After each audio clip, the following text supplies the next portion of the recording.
Doctor Mohan Varghese, ആദ്യമേ തന്നെ ഞാനൊരു ക്ഷമാപണം ചോദിക്കുന്നു. കാരണം ചർച്ചയിൽ ഏറിയ പങ്കും നമ്മൾ ബി ഗോപാലകൃഷ്ണൻ്റെ പ്രതികരണത്തിന് വേണ്ടി നീക്കിവെച്ചിരുന്നു. അതുകൊണ്ട് തന്നെ കുറച്ചു സമയം മാത്രമേ അങ്ങേക്ക് അനുവദിക്കാൻ കഴിയൂ.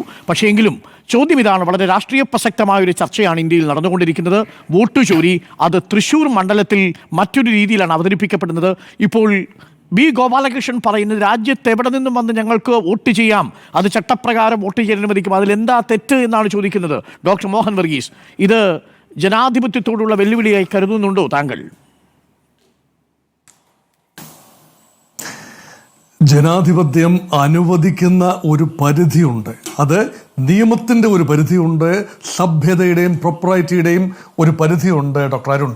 അപ്പോൾ ആ ഒരു ലെവലിൽ നിന്നുകൊണ്ട് എത്രത്തോളം വരെ രാഷ്ട്രീയ കക്ഷികൾക്ക് പോകാം? നോക്കൂ, നിയമം അനുശാസിക്കുന്നത് എന്ന് പറഞ്ഞാൽ 6 മാസം മുൻപ് വരെ അവിടെ താമസമുണ്ടായിരുന്നവർക്ക്, അല്ലെങ്കിൽ 6 മാസമായി തുടർച്ചയായി ആ മണ്ഡലത്തിൽ താമസമുള്ളവർക്ക് വോട്ട് ചെയ്യാൻ സാധിക്കും. ഇവിടെയാണ് രാഷ്ട്രീയ കക്ഷികൾ തന്ത്രപരമായി കരുക്കൾ നീക്കുന്നത്. നോക്കൂ, വിദേശ രാജ്യങ്ങളിൽ ചിലയിടങ്ങളിൽ, അമേരിക്കയിൽ, ബ്രിട്ടനിലൊക്കെ ഈ ജെറിമാൻഡറിംഗ് സിസ്റ്റമുണ്ട്. നിയോജക മണ്ഡലങ്ങളുടെ അതിർവരമ്പുകൾ തന്നെ പുനർനിർണയിച്ചുകൊണ്ട് തങ്ങൾക്ക് ഇഷ്ടമുള്ള ചില സ്ഥാനാർത്ഥികളെ അല്ലെങ്കിൽ പാർട്ടിയെ വിജയിപ്പിച്ചെടുക്കാൻ ചില മേഖലകൾ, ചില പോക്കറ്റ് ബറോസ് അല്ലെങ്കിൽ ചില മേഖലകൾ കൂട്ടിച്ചേർത്തുകൊണ്ട് ഉറപ്പായി സ്ഥാനാർത്ഥിയുടെ വിജയം നേടിയെടുക്കാൻ മാർഗമുണ്ട്. അതൊരു മാർഗം, അത് നിയമം അനുശാസിക്കുന്നത് തന്നെയാണ്. അത് ഭരണവർഗത്തിന്റെ, ഭരണകൂടത്തിന്റെ ഒരു പ്രൊറോഗറ്റീവാണ്, ഭരണകക്ഷിയുടെ പ്രൊറോഗറ്റീവാണ്. പിന്നീടുള്ളത് ഈ പ്രൊപ്പോർഷണൽ റെപ്രസെന്റേഷനുമായി ബന്ധപ്പെട്ട ആനുപാതിക പ്രാതിനിധ്യ വോട്ടവകാശം, ചില സമയത്ത് വെയ്റ്റഡ് വോട്ടേഴ്സ് സെറ്റമൊക്കെ ഉണ്ട്. അങ്ങനെ വരുമ്പോൾ ഒരു കക്ഷിക്ക് ജയിച്ചു വരണമെങ്കിൽ, അല്ലെങ്കിൽ ഏതെങ്കിലും ഒരു സ്ഥാനാർത്ഥി വിജയിപ്പിക്കണമെങ്കിൽ they can all throw their weight behind a candidate, അങ്ങനെ വിജയിപ്പിച്ചെടുക്കാം. ഇന്ത്യയിൽ അങ്ങനെയല്ല എന്നോർക്കണം. ഫസ്റ്റ് പാസ്റ്റ് ദ പോസ്റ്റ് സിസ്റ്റത്തിൽ സുരേഷ് ഗോപിയെ പോലെ തലയെടുപ്പുള്ള, BJPക്ക് സ്റ്റാർ മൂല്യമുള്ള, BJPയെ സംബന്ധിച്ചിടത്തോളം താരമൂല്യമുള്ള ഒരു സ്ഥാനാർത്ഥി തൃശ്ശൂർ പോലെ ഒരു ഫൈറ്റിംഗ് ചാൻസ് ഉള്ള ഒരു മണ്ഡലത്തിൽ ഫീൽഡ് ചെയ്യുമ്പോൾ 2 തെരഞ്ഞെടുപ്പുകൾ പരാജയപ്പെട്ടതാണ്. 2019 ലോക്സഭാ തെരഞ്ഞെടുപ്പും 2021 നിയമസഭാ തെരഞ്ഞെടുപ്പും പരാജയപ്പെട്ട് നിൽക്കുന്ന, ത്രഷ് ഉമ്മറപ്പടി വരെ എത്തി നിൽക്കുന്ന സുരേഷ് ഗോപിയെ എന്ത് വില കൊടുത്തും വിജയിപ്പിക്കാൻ BJP തീരുമാനിച്ചുവെങ്കിൽ രാഷ്ട്രീയപരമായി അതിനെ കുറ്റപ്പെടുത്താനാവില്ല. പക്ഷെ അതിനുപയോഗിക്കുന്ന മാർഗങ്ങളുടെ ദൈർമല്യം, അതേക്കുറിച്ച് മാത്രമാണ് ഡോക്ടർ അരുൺ ഇപ്പോൾ ഇവിടെ ചർച്ച ചെയ്തുകൊണ്ടിരിക്കുന്നത്.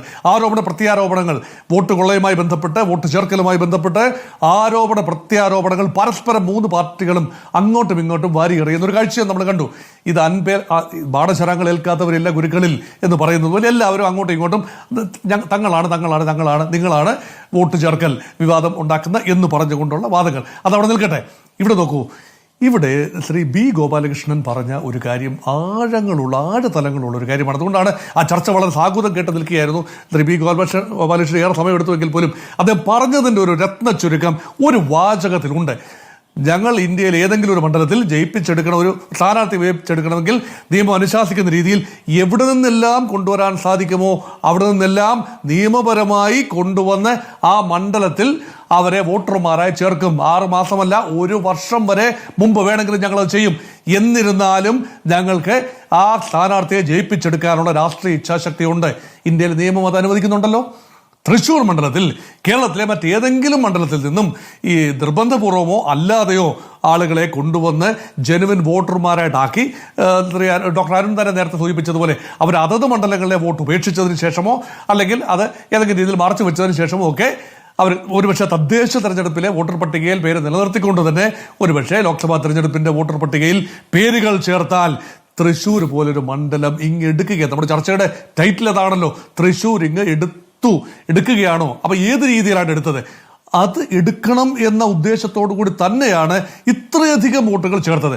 ആ ചേർത്തത് സാധാരണഗതിയിൽ CPM-നാണ് സാധാരണ കൂടുതൽ സംഘടനാ സംവിധാനം ഇതുപോലെയുള്ള കാര്യത്തിൽ പ്രവർത്തിക്കുന്നത്. BJPയുടെ സംഘടനാ സംവിധാനം തൃശ്ശൂർ മണ്ഡലത്തിൽ ഉണർന്ന് പ്രവർത്തിച്ചു എന്ന് കൃത്യമായി കരുതാം. അങ്ങനെ വരുമ്പോൾ അതിൽ സ്വാഭാവികമായി ചില ഇരട്ടിപ്പിക്കലുകൾ, ചില ഡിസ്ക്രിപ്പൻസീസ് ഒക്കെ ഉണ്ടാകും. അതങ്ങനെയാണ്. അത് കർണാടകത്തിൽ ഉണ്ടായി, ഇവിടെ ഉണ്ടായി കാണും. ഇതെല്ലാം തന്നെ തീർച്ചയായും പരിശോധിക്കേണ്ട കാര്യങ്ങളാണ്. അല്ലാതെ ഇതൊരു ട്രെൻഡായി മാറുകയും, അങ്ങനെയെങ്കിൽ തദ്ദേശ തെരഞ്ഞെടുപ്പ് വരുമ്പോൾ സുരേഷ് ഗോപിയുടെ സഹോദരന് തിരിച്ച് കൊല്ലത്ത് പോയി തദ്ദേശ തെരഞ്ഞെടുപ്പിൽ വോട്ട് ചെയ്യേണ്ടി വരുമല്ലോ. സുരേഷ് ഗോപിയുടെ സ്വന്തം കുടുംബാംഗങ്ങൾക്ക് ശാസ്താമംഗലം വാർഡിൽ, ശാസ്താമംഗലം ഡിവിഷനിൽ, ട്രിവാൻഡ്രം കോർപ്പറേഷനിൽ വോട്ട് ചെയ്യേണ്ടി വരുമല്ലോ.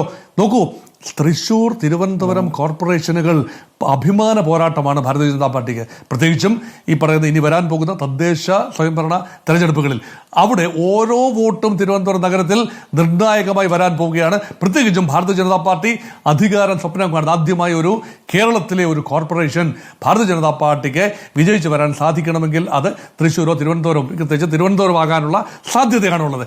അങ്ങനെയെങ്കിൽ ഈ നഷ്ടപ്പെട്ട തിരുവനന്തപുരത്തു നിന്നും മറ്റും പല ഇടങ്ങളിലേക്ക് തൃശ്ശൂരേക്ക് ഒക്കെ പോയ വോട്ടുകൾ തിരിച്ചു കൊണ്ടുവരാൻ സാധിക്കുമോ? ഇവിടെയാണ് നിയമം എത്രത്തോളം അനുവദനീയമാണ് എന്ന് നമ്മൾ പരിശോധിച്ചു കഴിഞ്ഞു. ഇനിയാണ് ധാർമ്മികത. ഇങ്ങനെ ചെയ്യാമോ? ഇത് ചെയ്യുന്നത് അനുവദനീയമാണെങ്കിൽ പോലും അങ്ങനെ ചെയ്യുമ്പോൾ ഒരു ധാർമ്മികതയുടെ ഒരു വിഷയം അവിടെ ഉണ്ട്. രാഷ്ട്രീയ സദാചാരം എന്നൊരു കാര്യമുണ്ടല്ലോ.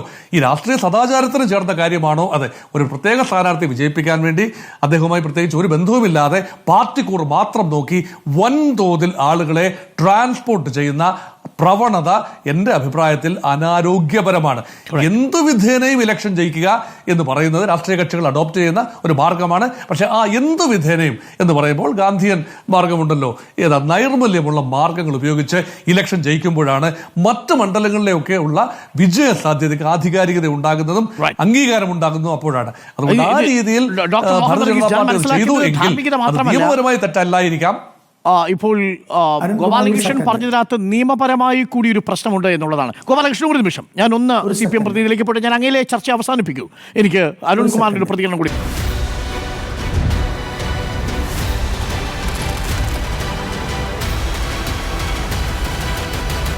Debate with Dr. Arun Kumar.